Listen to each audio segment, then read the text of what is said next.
for people that don't have a movement background, it can feel very intimidating. Or people that don't consider themselves dancers or artists, and like, why would I do that? I can journal, I can do these other things, right? And everyone has to find what's right for them. But it's my belief that movement, there's no substitute for moving your body, and that it's a way that we've been using since the beginning of time, right? To mourn, to praise, to worship, to celebrate. Um, it's just part of our humanity.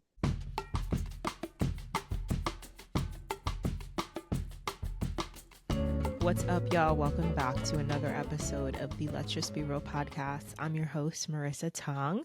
So happy that you are here with me. Thank you so much for tuning in today. And I'm really excited for this conversation. This is our first guest episode for the new year, for 2025. And it's a good one, y'all. It's so good. I'm sitting down with Lily Shepard. She is a movement coach. She is a professional dancer. She is a wellness advocate like myself. Yeah, there's just so much that we touch on and talk about in this conversation, but the most important comes down to just being connected to your body. So that's the overall topic of this conversation. I'm really excited to dive in. We also do touch on Lily's dance background and the fact that she was able to be a backup dancer for Beyonce and get this gig in Vegas. And yeah, we talk about that a little bit. I think that's really exciting.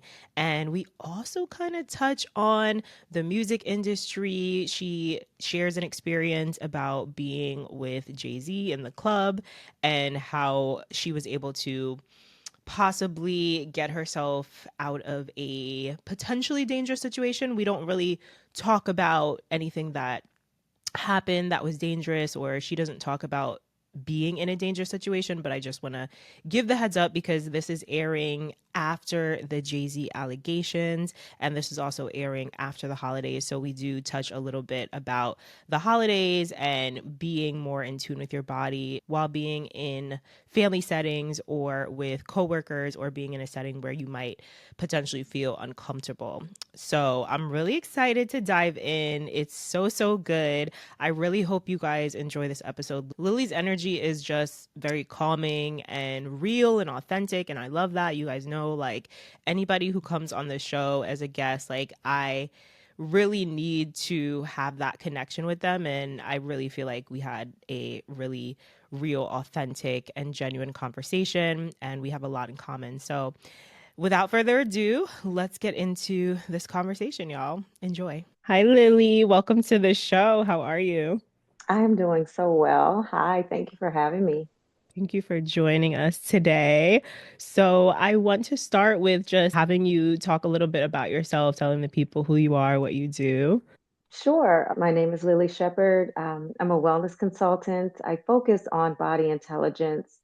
Um, and what that is just learning how to tap into a different part of intelligence other than, just what's in your brain and what your thoughts are, but how to kind of use the information that your body gives you to inform how you make decisions and how you show up with confidence and how you just are able to move around the world, feeling good, feeling solid, feeling grounded, and feeling present.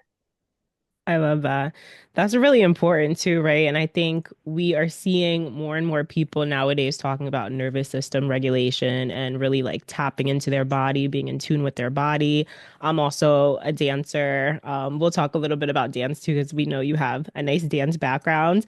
And I think it's just really important to allow people to be in their body and teach them how to be in their body and how to have the self-awareness to really feel what's going on.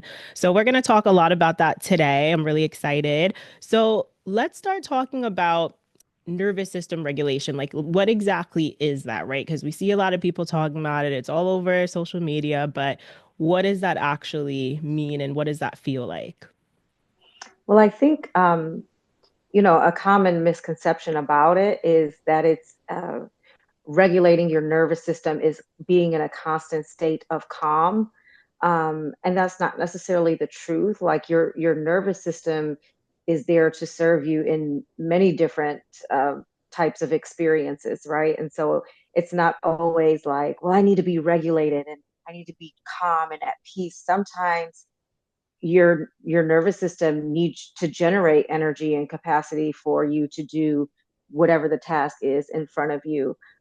So when we're talking about regulating the nervous system, it's really about first an awareness of even knowing, okay, what is my nervous system? What is the purpose of it? How can I tell when I'm having a reaction? What does that feel like in my body? And then what are the certain specific things to do for me that can help me feel whatever it is I need to feel at that moment, whether it is calm and grounded and at peace and able to kind of step outside of a situation and remove the charge from it, or if it is to maybe build up some energy and maybe kind of have some of that go getting energy to do whatever it is that you need to do. Mm-hmm. Agreed. And yeah, like you said, it is kind of tailored to your lifestyle. So for some people, if you're like an entrepreneur, you got a million things going on during the day, you might not necessarily need to prioritize like, okay, right now, like I'm gonna be calm for 8 hours. It's like, okay, I might just need this 10 minutes to just breathe, and then I gotta get back to what I'm doing. What would you Right. say for people who have a busy lifestyle, right? Like people who are all over the place, guilty, people who are like doing a lot of things. What is the best way for them to really like check in with themselves? Well, I think you made a good point about we don't have time to just sit and stop and be calm, right, in the midst of our day. And so it's like, what are the small check-ins and how can we find a sense of groundedness in the chaos, right? Because it's not really the expectation that we're going to be able to remove ourselves and go and somehow find this peace and then come back into the situation is not reality for most of us. So I think it's about um, first sensing where you are in space, right? I feel like it sounds very simple and like, well, don't you always know where you are? But no, because we are bustling and hustling and rushing and putting ourselves in different spaces with different people with different energy all throughout the day. And so sometimes one of the first things that and most important things you can do is just like take inventory of, okay, where am I? Why am I here? What is my purpose for being in this space? And checking in with that. Because it's very easy to go from thing to thing to thing and never really consider what you're doing. You're just on autopilot. And so the deeper you go onto autopilot, the harder it is to really feel into, the sensations in your body and any little nudges you may get while you're there. Yep, I love that. And I think what you mentioned too about being aware of like the spaces you're in and where you are and the people that you're around, because let's be real, like a lot of the times we are going to be in rooms and in places where we're not the most comfortable. We have the holidays coming up. A lot of people have tension within their family. A lot of people have tension with relatives, co-workers, and it's like we have to sometimes be in these spaces if you want to, but most people are going to opt into like those holiday parties, Thanksgiving dinners, they might have some unresolved trauma or beef, with certain people in the family. And it's like that is automatically not going to allow you to feel regulated and safe. So, like, for people who might be having some anxiety coming up on the holidays, like, what are some things that you would suggest for them? Wow. Okay. Well, first, before you even enter the space, you got to have something for yourself before you even cross that threshold into wherever it is that you're going. Taking some deep breaths, some belly breaths, right? I don't like to say deep breaths because then it conjures up this idea of like, this like deep thing. And it's like, no, fill your belly. You don't have to, it doesn't have to be a dramatic thing and you have to, do all this exhale, but just taking some deep belly breaths, rolling the shoulders back. I love to have folks kind of start at behind the ears and go down the neck and just brush off whatever they are feeling. Okay, I'm ready to go in there, right? And then also kind of setting an intention for why you're in the space, right? And even if you don't want to be there, or you know it's going to be drama, or you anticipate a problem, staying connected to, I'm here because I really want to connect with my niece so and so, or I'm here because I want to break bread with my family, or like, why are you there? Because I think a lot of times when we get in situations and things can become charged or negative, you can get swooped up into the whole energy and forget why you even showed up in the first place, because now you're in like kind of fight or flight mode, and now we're sensing a threat, so now we're getting into it, and we're losing sight of, well, why did I come here in the first place, and how can I make sure that the actions that I'm taking are reinforcing that, and I'm not allowing myself to get pulled into other people's agenda. Yes, yes. Yeah, taking a second and even like taking a minute to be like, I'm just gonna go outside to my car for a second. Like, I'm just gonna walk away from this conversation. I'm just going to spend the least amount of time in this person's bubble, like really being, like you said, being aware and taking those deep breaths before you go in, having that intention. Like it's definitely important. I like Yeah, and saying I appreciate, my favorite go-to phrase is, I appreciate you asking, but that's not something I feel like talking about right now. that. You gained weight, you lost weight. Where's your man? Where's your girl? Oh, you still single? Oh, I thought you'd lost that job. Oh, you got a new job. People say the most. And it's like understanding that, hey, I'm glad you asked that question, but it's not something I feel like talking about right now. And being able to say that as a grown adult, because I know sometimes there's dynamic with family, right? And you Mhm. feel like you revert back into a child, right? But it's like, you're an adult. You don't need to answer anybody's invasive questions about your life. You can very politely decline. Yep. Boundaries. Very, very important to set it. And yeah, it is. I think especially too in like in Black families, like there is still very much this like hierarchy of like you're still the child, you should stay like in this child's place. And it's like, I'm a grown ass woman. Like, what are you talking about? Like, like I'm not about to have this conversation right now. And it's like, especially in front of family, maybe if you want to have this conversation in private or we could talk about this on another day, sure, but not right now. Yeah, because a lot of the times the intent isn't even really to know the answer, is just to be saying something, or just to kind of be like, I find it interesting that, especially with family, like sometimes people won't ask you these things. You're free to check up on me and we can speak at any time. But now that we're kind of forced to be together, now there's this deep concern as to these certain things that are going on in my life. And it's just like, hmm, I kind of doubt the sincerity with that. But I'm going to respectfully tell you, no, I don't feel like talking about it, or it's a conversation for another day, and just Yeah. leave it at that. I love that. Ooh. All right, let's pivot the conversation a little bit. I want to talk about I still want to stay on the topic of nervous system regulation and just being in tune with your body.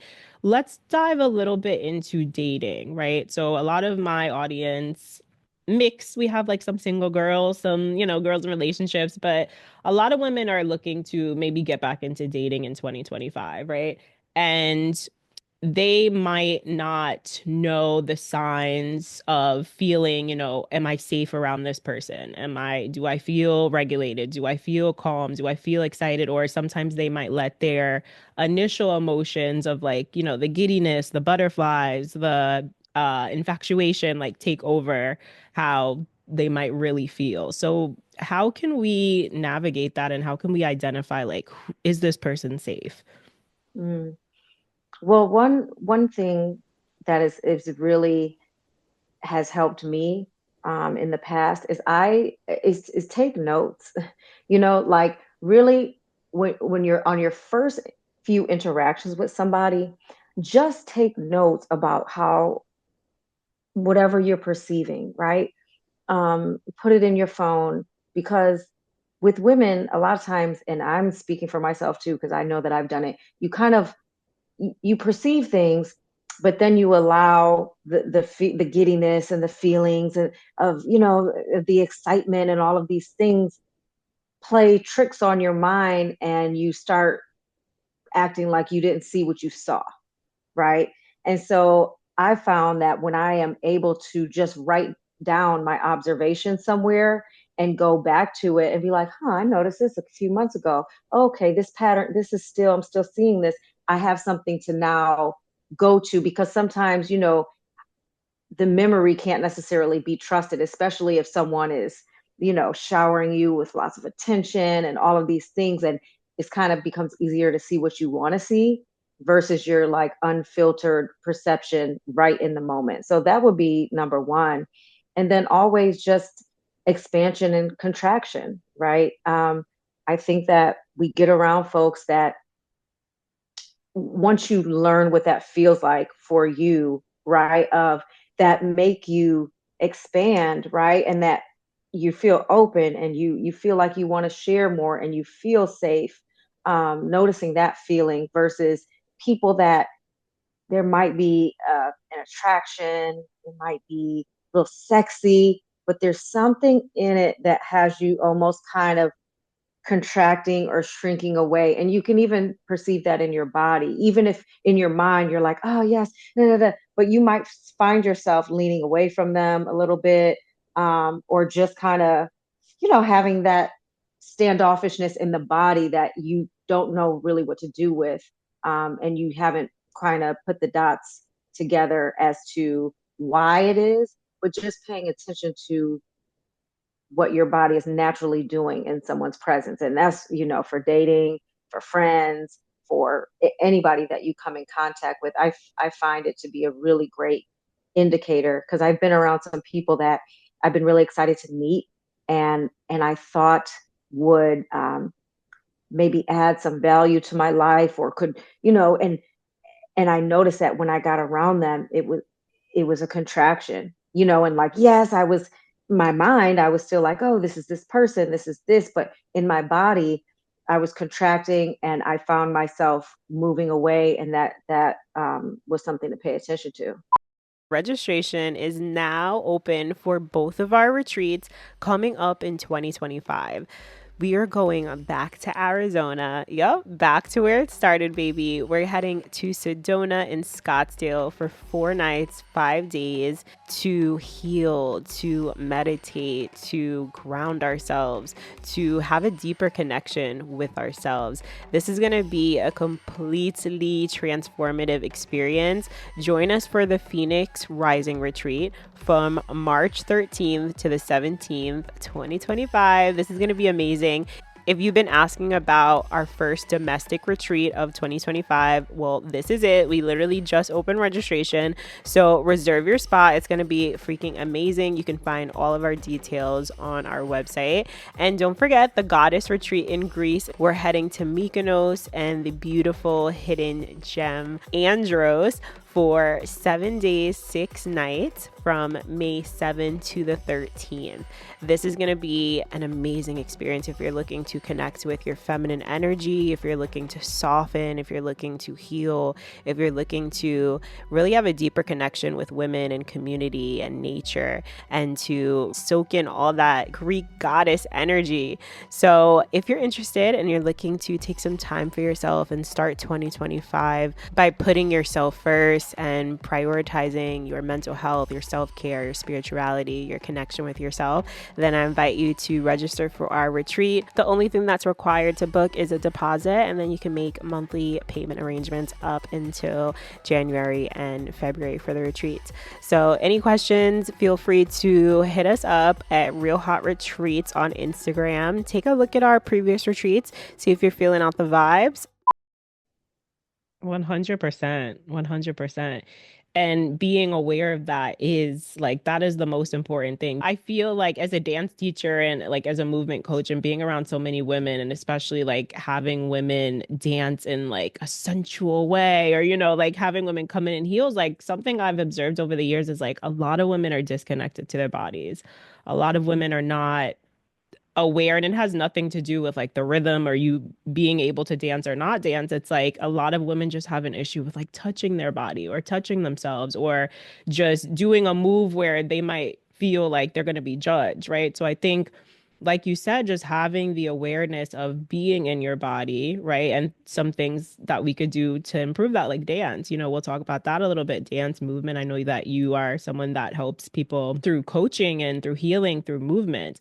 So, what is that like correlation with like dance and being connected to your body? Well, one thing that you said about like women not being necessarily connected, there's so much shame around just our bodies and exploring our body. I mean, there's just so much. I mean, there's like religious shame that comes into play.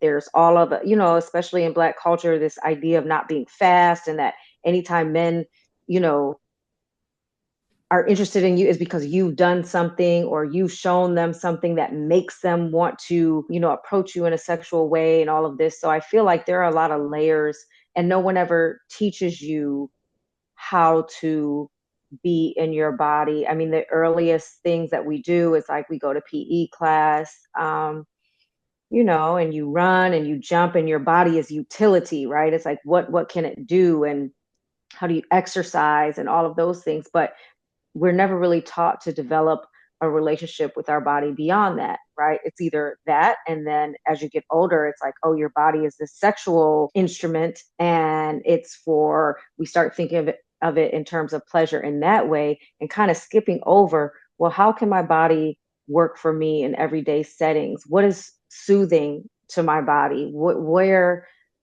in my body do I feel tension when something's off? Where do I expand? Where do I contract? Just there's so much to think about, but we're never encouraged to think about it.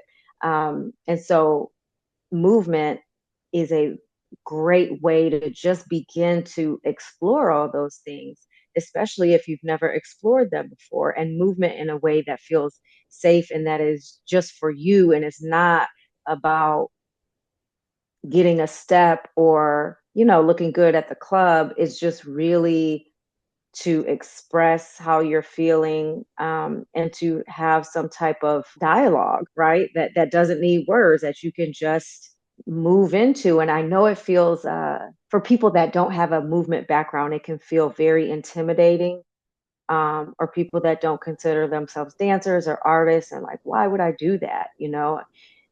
I can journal, I can do these other things, right? And everyone has to find what's right for them. But it's my belief that movement, there's no substitute for moving your body, and that it's a way that we've been using since the beginning of time, right? To mourn, to praise, to worship, to celebrate. It's just part of our humanity. And it's necessary. It's so necessary. Even like walking, going for a walk outside, just how does my body feel right now? A lot of the times people sitting behind desks most of the day, sitting behind a computer. And the end of the day, it's like, oh, why does my back hurt? Why am I feeling so stiff? Why are my shoulders, hunched over? And it's like, go stretch, like do you have to get to that point of like being so aware of like those small little things in your body where it's like, okay, this is the solution, right?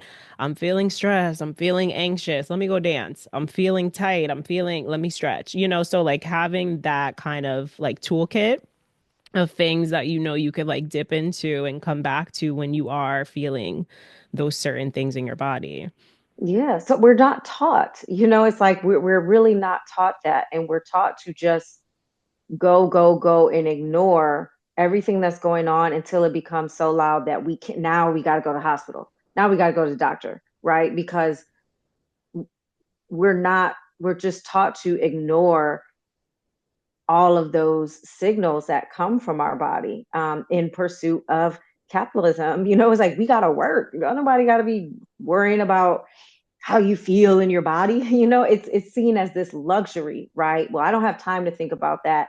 I have kids, I have work, I need to put food on the table, I need to, what I'm saying? Like it seems like something that, is only available to those that live a certain lifestyle and can afford to be concerned about that. But we all need to be concerned about it, because chronic stress is like the number one killer of people, and how that manifests is in heart problems, blood pressure, all these different things. But the underlying part of it is people are living with chronic stress and have no way to dissipate it in their everyday life. And we've been taught that it's just a part of everyday American life and that we just have to deal with it. And if you're lucky and you have money, maybe you can join a yoga studio or go to a retreat.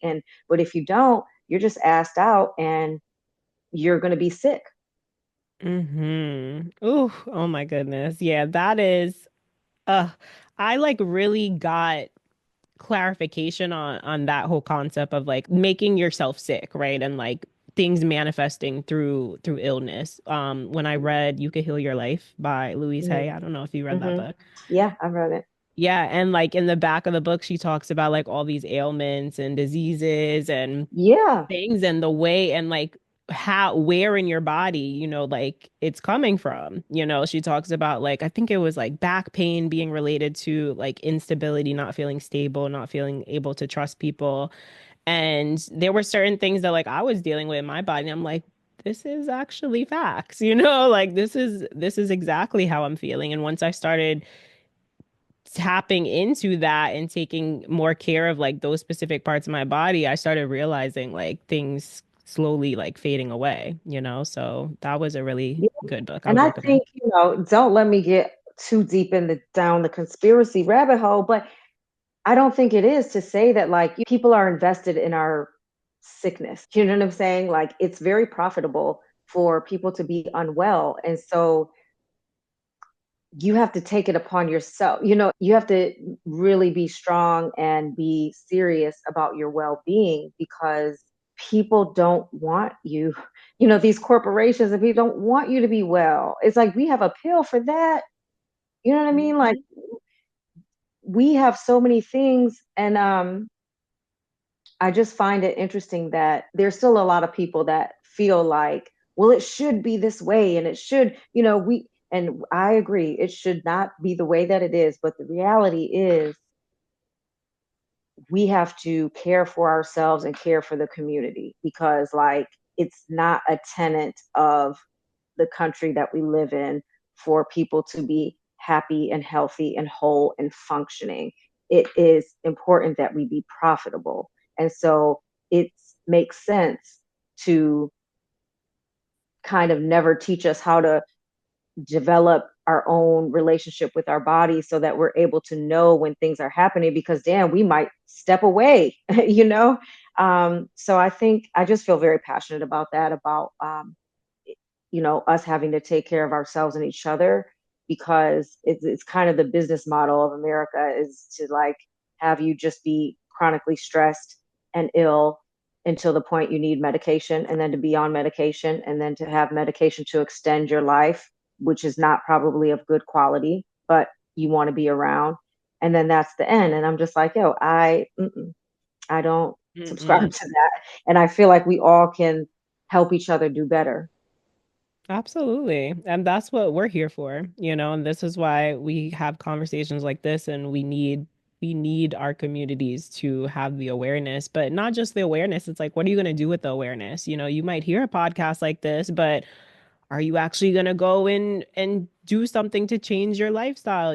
Like, are you going to add in that extra yoga class? Are you going to add in, that extra dance class? It's like taking the steps and the initiative. And like you said, not just feeling like, oh, that's only for, rich house moms or women with nannies. It's like, no, I'm pretty sure you have at least 1 hour in your day that you're spending scrolling on TikTok or Instagram or watching somebody else's YouTube video, like take that time and put it back into yourself, Hmm. Yeah. And something that you can do at home, like for me also, I mean, I have created a business out of healing and helping people find connection in their body and regulating their nervous system. However, that personal guidance is not accessible for everyone, but what is accessible, people need solutions that they can do at home with no body, with no equipment, with no subscription, with no membership, that they can just do.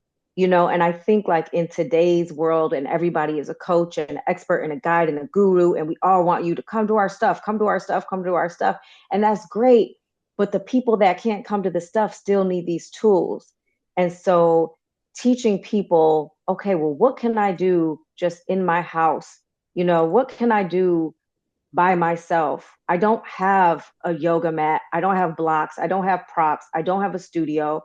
I don't have a dance class. I don't have flooring. I don't have mirrors. I don't have all of this stuff. Like, people still need to be able to access movement and to access healing when all they have is what they have. And that might even be just their person. Mm-hmm. Mm-hmm. And that's why like YouTube is a beautiful thing too. I utilize YouTube. I have a lot of videos on there that I'm like, please do these videos, like please do them. They're free. And like you said, you don't need equipment. You can find anybody, anything you want on YouTube. Like that is one of the most, I think, accessible tools for a lot of people to just get on there. Absolutely. But you know what the thing is? Oop, I'm going to call it out. A lot of people only want to do the work if it can be documented, and if they can be like, I'm a wellness girly and follow me as I go to this Pilates and that retreat and drink this juice and do all things. And don't get me wrong, like, this is the age that we live in. We're all documenting what we do. There's nothing wrong with that. But there's a lot of people that they only want to do it if they can show that they're doing it, and they want to kind of be a part of this movement online, but are unwilling to do the work if it's done in the shadows and it's not seen and it's not something that they're posting about and it's not classes that they're going to with their girlfriends. And it's just because it can be ugly. It's ugly, like, to get on the floor and get on your mat and put music on and move your body and realize places where you've just been holding and have these emotional releases. And it's ugly. It's not cute, Hmm. but we want to make it cute. And so it's like, well, I'm only going to do it if I can do it in the cute wellness girly way. And then you missed out. You're missing your healing. Girl, you are literally preaching right now. Like, it's so true. It's so true. And I, even in like my dance classes, when people come, like, yeah, I'm gonna encourage you, like, take the video yourself, and I encourage people, like, keep it for yourself if anything. Like this doesn't have to go on Instagram. You do not, it's not a requirement to post your video and your progress on Instagram, and it doesn't have to just be related to a dance class. It could be, like you said, you at home doing yoga, in your sweatpants and your t-shirt looking crazy. Or it could be you just going to a yoga class. Like everything doesn't need to be documented. But we are in this era where it's like that's how people feel. It's like everything, Yeah, people need to know every little thing that you're doing, or it doesn't count. It didn't count right. for the day. Right. And sometimes, it's just not the most profound times are those ugly times, or those times where you didn't set out to have some type of profound experience or to get some type of download or to get, or to have some type of release. It just happened. You're like, oh, I'm gonna go outside and walk in the park. You're not thinking, oh, I'm doing this big healing gesture, but it just happens. And so we have to remind ourselves to be available to those moments, as well as the, more moments that are like made for TV. Like, we're in Costa Rica, we're at the retreat, we got vegan meals, we got juices. That's valid as well, right? But we just need to not forget to be open to finding healing however it comes. Yes, yes. Okay, so before we end today, I want to dive a little bit into your dance background because, okay, so you mentioned something about being in spaces or wanting to be around certain people and maybe like not getting that feeling or that validation or that feeling of like being safe when you actually are around them. So recently I saw that you posted a video or a picture when you were dancing with Beyonce. You were one of her backup dancers. And I'm just curious, like, what that experience was like for you, like, did you feel like that was the best time in your life? Did you feel safe in your body? Did you feel like Yeah, like I'm just very curious as a dancer to. Yeah, it was an interesting time. If you would have asked me, was I safe in my body then, I don't wouldn't even know what that means at that point in time, right? I was younger. I had just moved to Vegas. I was very excited because this was like one of my first big opportunities after moving, and I felt like, wow, everybody was doubting me, and shit, I moved right after college, and I didn't know anybody. I didn't know what I was going to do, and that experience I 100% in hindsight can tell you that I felt very safe, but also insecure. The experience itself, like the audition process, was interesting because it was very challenging. Um, and if I'm honest, I was like, oh, this is 50-50. I didn't walk in there feeling like, oh, I know I'm gonna get this. I was like, I think I can, but I don't know. But there were so many people, and it was so much harder, the choreography, than what we actually did on stage. What we did on stage was like, really? We did this whole thing to do this? But it taught me a lesson about that standard, right? And level of like, oh, I want to make sure that you can do all of, if this is asked, and then we're going to bring it down versus, doing a soft audition and then having to do choreography that's harder. Beyonce was very sweet, very warm. Um, the experience itself was very interesting. It was one of the first times that I got to be deeply around a lot of industry people and see those dynamics at play and how people moved in the hierarchy from, the talent to the backup dancer to the production people to and just how people were moving amongst each other. And thank goodness that I was just young and green and kind of, I was talking to everybody, and I was like, I don't know what any of this means. And I made a lot of good friends in the music industry out of that experience. But at the time, if you would have asked me, did I feel safe in my body? I don't know. I just knew I knew how to dance. Give me the steps. I can do it. And I have the gig, because at that time that's was my knowledge of dance. I didn't have a practice for myself. It was before everything in my life started tumbling, and I actually started to look at dance from a healing perspective. And so at that time, it was just like, can you do the 5, 6, 7, 8? Okay, yes. All right, great. And I was happy with that. And it was awesome, awesome experience. Yeah. I I love that. And I had seen that picture after we already connected about doing the podcast. I was like, yes, girl, like I need to talk about this a little bit. Oh my God, y'all. So I just bought a brand new pair of professional dance heels from Burju Shoes, and I am completely obsessed. These are not only fashionable, but they're completely, absolutely comfortable. They're so lightweight, they fit my foot like a glove, and my feet are just completely happy. Versus when I first started taking heels classes and teaching heels classes, I was just picking up random heels from department stores and they were killing my feet. My feet would be swollen, I would have blisters, they would scuff up the floor at the dance studio. So I'm so happy that I came across Burju shoes. These are without a doubt the best heels in the industry, and a few celebrities, including Chloe Bailey, J-Lo, and Megan Thee Stallion, have been spotted wearing these during their big performances, so you know they're good. You absolutely need to invest in yourself this year and stop wasting your money on shoes that will only last you a week, girl, okay? If you're looking to level up and get into your heels bag and, just build your confidence, you're gonna need the right shoes. So these shoes will completely level up your dancing and help build your confidence because you're not worried about how your feet feel. Me and my clients have been wearing Burju shoes for a few years, and I'm honestly never gonna switch back. Like, I would never switch back to a department store heel, okay, honey?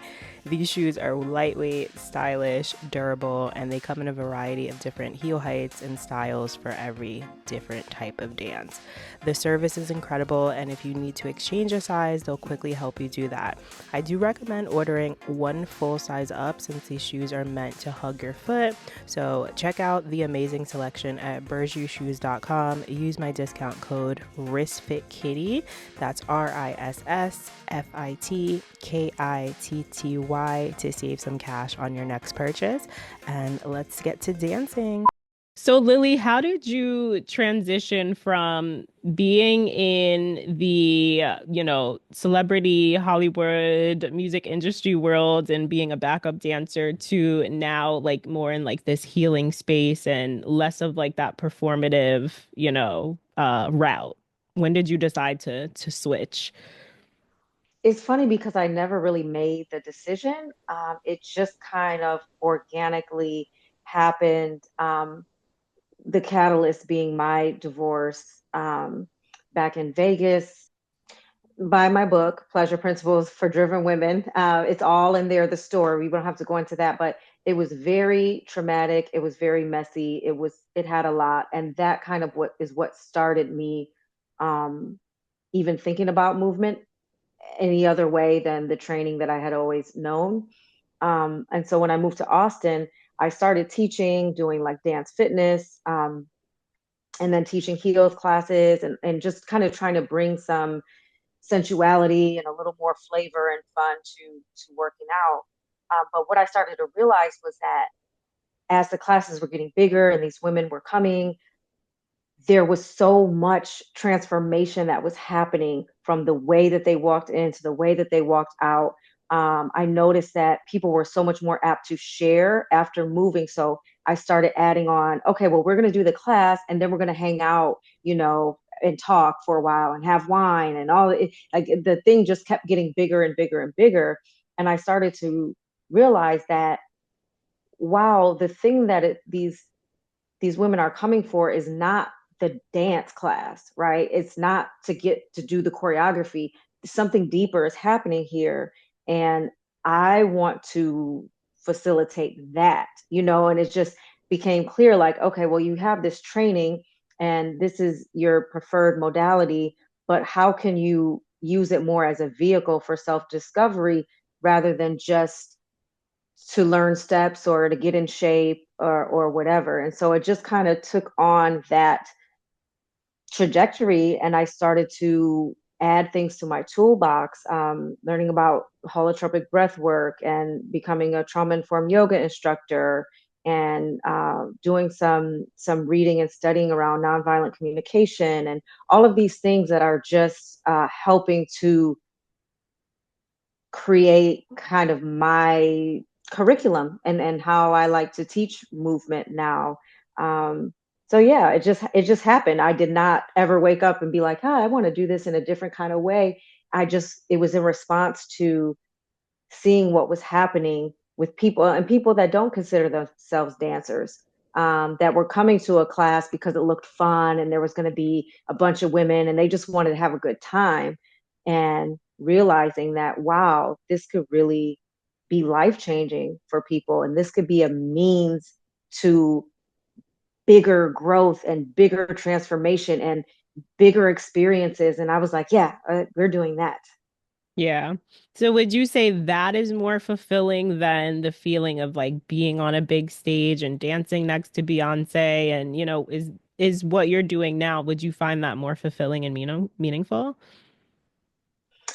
Not necessarily, no. It's just different. It's Yeah. just different. It's a different type of fulfilling. Yeah. I still love to perform. I still love to be on stage. I still love to be part of a production. I still love all of those things and they give me a lot of joy. But this feels, maybe it's just a more depth to the fulfillment, right? Hmm. It's more, I feel like I'm making a bigger impact than I ever could being on stage or just someone coming to see a show or something like that. So yeah, they're both very fulfilling in their own ways, just a different type. Yeah. I can agree to that too. Like for me, growing up, like I always saw myself on like the big stages and dancing next to so and so, and and like now that I'm more into like community and more into like, similar to you, helping women find themselves, helping women heal, helping women find a safe space to just be themselves and to talk.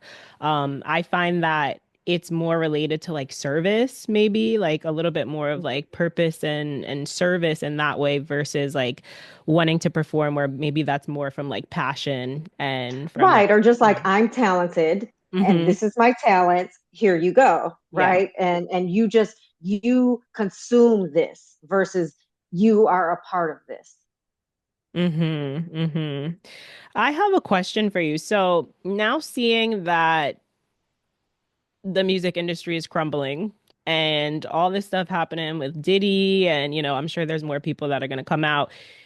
During the time that you were involved in that space, and I've talked about this too, like being a hot girl in the city and being in the clubs and the party scenes and hanging out with certain people, it's like, did you ever feel like your life was in danger, or did you ever like were you ever in any situations where you're like, this is kind of like not where I'm trying to be right now, or or did you ever realize that like later on down the line? Ooh, that is a good question. Well, I can see, I just thank God for protection, um, and having some level of discernment, because I'll tell you a quick story. Back in the day, there was because I can now look at this story going a bunch of different ways, and I'm very happy now that I'm older that it was just a beautiful night and everything is positive. I was in New York City. It was the summertime and I was there just dancing before I went to college. And I was like, I'm coming to city. I'm gonna just take class. This is gonna be my time. I wanted to go out. I went out. I was just trying to buy some weed, girl. I was just trying to buy some weed. I went to, and there was this doorman that I knew that he was a weed dude. So I went to the doorman. Long story short, I'm smoking a cigarette. I have long quit doing that, but at the time, and down comes Jay-Z and these women. And he was like, well, you're too cute to be smoking cigarettes. And I was like, yes, I am. Ooh, I was planning to go out by myself. Now, this is dating me, but I was planning to go to Club Cheetah by myself. I was like, I'm going out tonight. Let me just stop and get the weed, and I'm going. Well, ended up talking with him. He was like, well, what are you doing? I said, I'm going to Club Cheetah. He was like, you should come with us. And then he had women with him, like, so it wasn't just him. And so I'm like, okay, it's a party. I hop in, there's two cars, we're going. Long story short, I have this amazing experience. We go to Mr. Chow. Morris Chestnut comes over and to the table and they dap up and me and Morris lock eyes. And Ooh. yeah, girl, there's so much tea, but we lock eyes and then we go to Usher's album release party. So I'm just this whole time like I thought I was going out by myself, and now I'm in this world and there's all these celebrities, people around me. The beautiful thing about that was at this party, I hear somebody call my name, and I'm like, who knows me in here? Nobody. It turns out to be a great friend of mine. Her boyfriend at the time was like an A&R for Arista Records. He was at the party. He knew me. He was like, what are you doing here? He was like a big brother, right? What are you doing here? Who are you with? It's like, I'm Mm. with you. And he was like, well, listen, this is my number. You call me if you need anything. I didn't even know at that moment in time, but he was just, like to have somebody in that space that knew who I was and was concerned about my well-being. I partied. I had a great time. The party comes to a close. It's like 3:30 in the morning. Jay-Z says, well, did you have fun? Yes, I had a great time. Thank you for everything. Well, you can leave your number with my manager, Carlene. And that offended me. Like, even at my young age, I was like, give it to your manager. Like, I'm not doing that. It occurred to me at that point. Um, he was like, well, are you going to roll with us to the next spot?